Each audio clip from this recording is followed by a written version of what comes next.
I'm excited. My boyfriend is proposed to me and we discussed about our wedding plan and I need to discuss it to the project manager. Hello, sir. Can I schedule a meeting for tomorrow? Okay, thank you. Can you please open the door? Morning, ma'am. Oh, it's Miss Gala. Morning, sir. Good morning, sir. Please take a seat. Afternoon. I'm really excited to discuss the wedding project with you. To get started, let me share our vision for wedding. We're looking for a romantic outdoor wedding in a garden setting with a rustic and elegant theme. We want it to be a memorable and stress-free day for us and our guests. Thank you for entrusting us with your special day. That sounds lovely. Can you provide more details about the number of guests you're expecting and the wedding date you have in mind? We're expecting around 150 guests and would like to have the wedding on June 15th next year. As the venue, we have few options in mind and we are open to your suggestion as well. June 15 is a beautiful time for an outdoor wedding. Could you tell us more about your specific requirements for the venue? For instance, do you prefer a particular location or are there any must-have amenities or services? Would like a garden venue with natural greenery and picturesque background.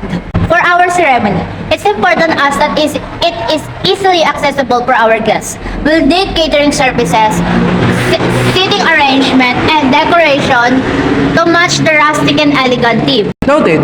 We'll start looking for garden venues that fit your criteria.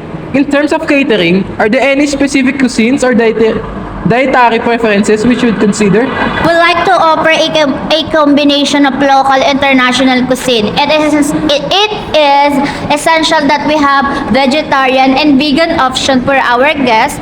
We are also open to including any signature dishes or family recipes. Great! We'll make sure to find a caterer who can meet those requirements. What about entertainment and photography? Are there any specific preferences for these aspects of the wedding? For entertainment, we're looking for a live band that can play a mix of jazz modern hits during reception. And the photography, we want a blend of candid shots and formal portraits to capture the day's emotions. That's perfect! We'll start looking for talented bands and photographers who can provide the styles you're seeking. Do you have any budget constraints that we should be aware of? We do have budget in mind, but we're willing to make some adjustment if we find the right services that align with our vision. It's important for us to balance the quality and cost. That's a good approach. And we'll look closely to ensure we stay within your budget while delivering your theme wedding. Is there any else you'd like to add or any unique element you'd like to incorporate into the wedding? We have few DIY decor ideas we'd like to discuss and we're also considering a photo booth for our guests to enjoy. Those are fun additions and we'll definitely explore how to incorporate them. So thank you for sharing your wedding vision and requirements and we are committed to making your day as special as you imagine. So thank you for this meeting and have a good day. Thank you. Can you please assist Miss Gala?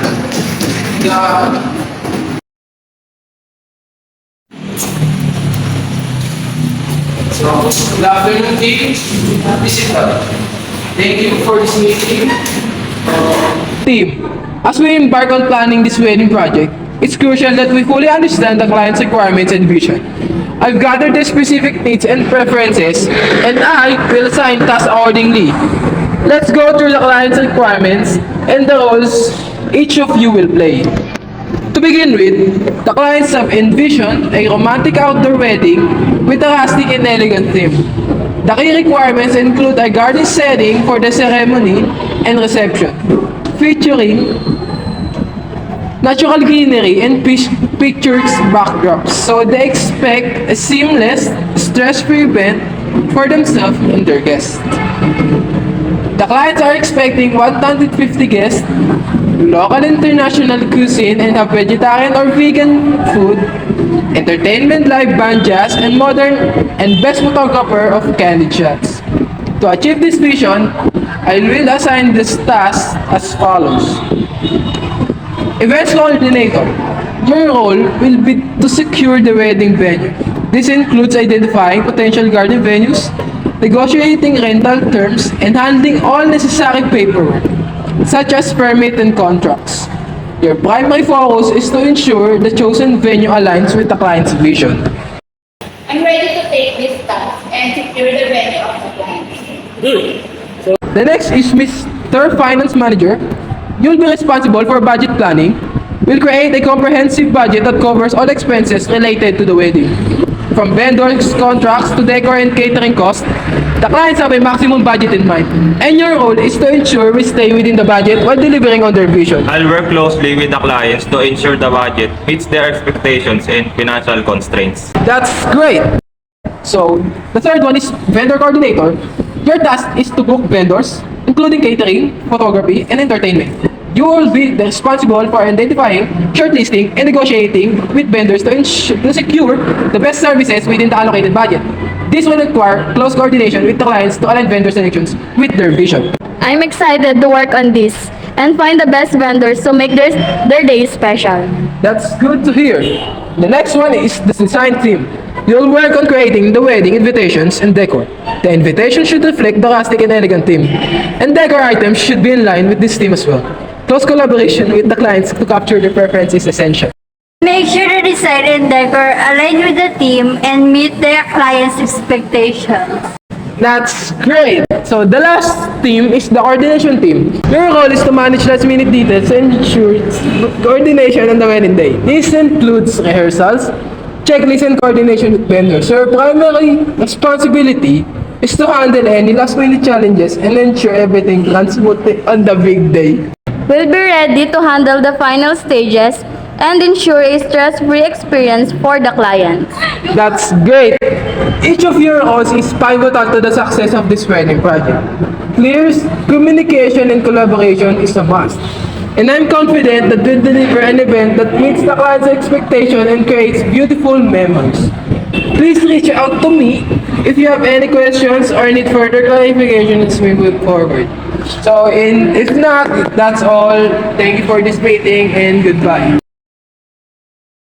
Thank you for sharing your wedding vision and requirements. So, based on the discussion, I prepared a per CPM timeline to give you a clear picture of how we proceed with planning and executing your dream wedding. So, please take a look. As you can see, we've broken down the wedding planning into several key activities and milestones. Each activity represents a node, and arrows between nodes represent dependencies.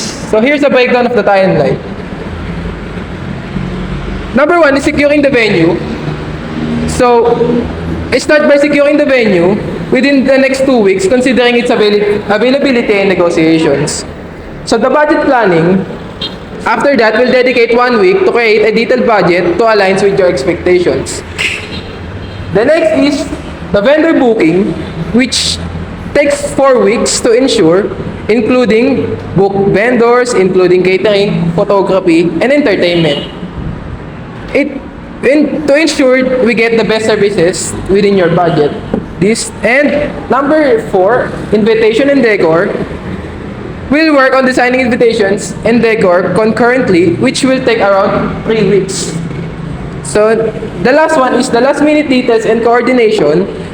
In the final 2 weeks, we'll focus on the last minute details, rehearsals, and coordinations to ensure everything runs smoothly. So the number of each activity represents the estimated duration in weeks. So additionally, there are some critical paths, meaning these tasks are crucial and directly impact the overall timeline. We'll pay special attention to these tasks to keep the wedding planning on track. This look detailed and organized. It's great to have a visual representation. What about inflexibility in case of something doesn't go as a plan? That's a great question. We've built some buffer time into the less critical tasks to allow To allow for flexibility. So additionally, we'll have regular check-ins and communications to address any issues as they arise. So this chart will serve as a guide, but we understand that real-life scenarios can be dynamic, and we'll adapt as needed to ensure your wedding days is a success. Thank you for the presentation. It makes me feel confident about the planning process. Can you send us a digital copy of this first CPM chart for reference? Of course, I'll provide you with a digital tab copy for your reference. Additionally, we'll be in touch regularly to provide updates and address any questions or concern you may have along the way.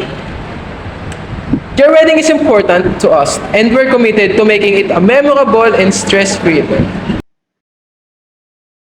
Ms. Secretary, could you please present to our employees the current CPM? And I will explain. Good afternoon, team. Our project manager has asked me to provide you with more details about the wedding project's task scope, duration, timeline, number of employees, resources, and also the budget, as outlined in our participant chart. So let's go through it. Okay. So the first task is securing the venue, and this is expected to take 2 weeks and will involve our events coordinator. The allocated budget covers venue rental fees and any unforeseen expenses related to securing the venue. How about the specific requirements for this task? The primary objective is to secure a garden venue that fits the client's vision for an outdoor wedding. The details of negotiation, permits, and contracts fall under this task. And next, we have budget planning, which should take over 1 week, and our finance manager will handle this task. The budget will cover all wedding expenses from vendors to decor and catering. What's our target budget and how detailed about should the planning? Well, we'll work with the clients to finalize the budget, aiming to keep costs within the maximum budget, which has been set based on our initial discussions. The finance manager will ensure the budget is comprehensive, covering all expected expenses. And third task is the vendor booking. Estimated to take 4 weeks, as seen there. We'll be engaging with various vendors, including catering, photography, and entertainment. The budget for this task will encompass vendor fees, deposits, and other related costs. So how will we choose the vendors and negotiate contracts? Our strategy will involve identifying and shortlisting vendors that align with the client's vision and budget. And negotiation will focus on securing favorable terms while maintaining quality. The events coordinator and the clients will play a significant role in vendor selection and negotiation. And the fourth task is invitation and decor, allocated 3 weeks. Our graphic designer will handle invitations and our decor team will create decor items. The budget includes designs and printing costs. Do we have any designs preferences for invitation and decor? The client have a rustic and elegant theme.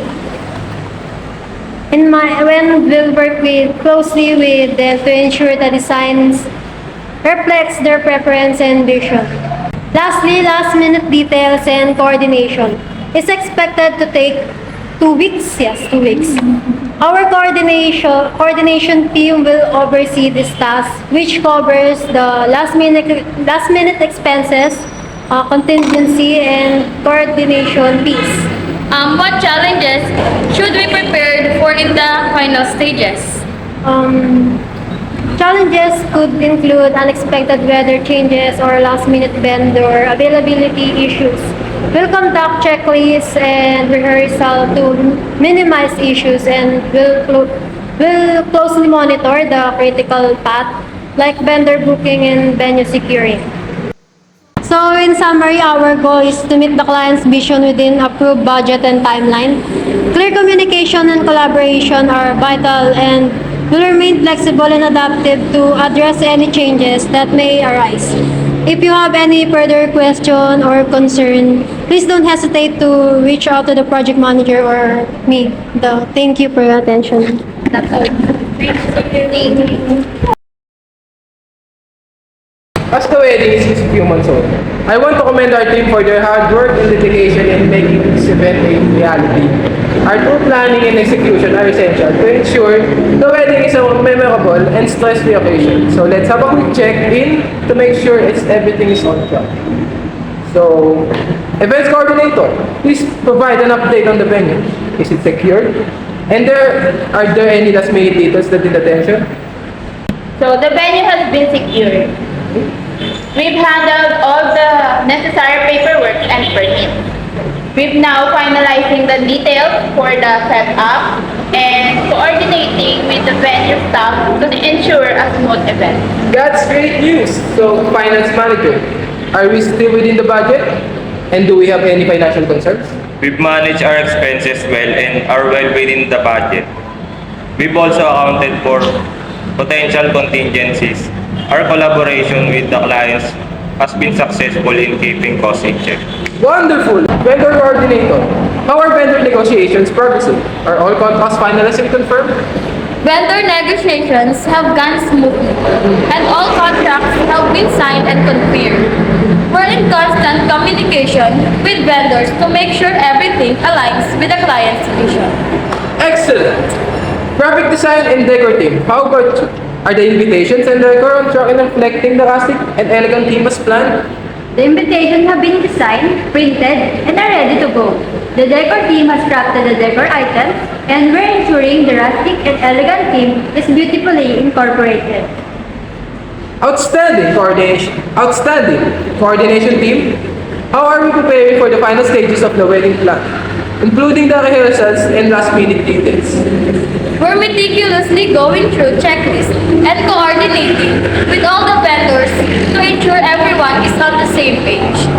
Rehearsals are set up to guarantee everything runs seamlessly on the big day. I'm pleased with the progress we've made. Everyone's dedication and hard work have brought us to this point. In this final stretch, our focus is on fine-tuning and ensuring everything aligns with the client's vision. Clear communication is crucial, and we are prepared to address any last-minute challenges that may arise. So let's continue our close collaboration and keep the lines of communication open. I'm confident that with our team's effort and dedication, we deliver a wedding that exceeds the client's expectations. So thank you all for your all commitment to making this event a success. So thank you guys, and this meeting is now over.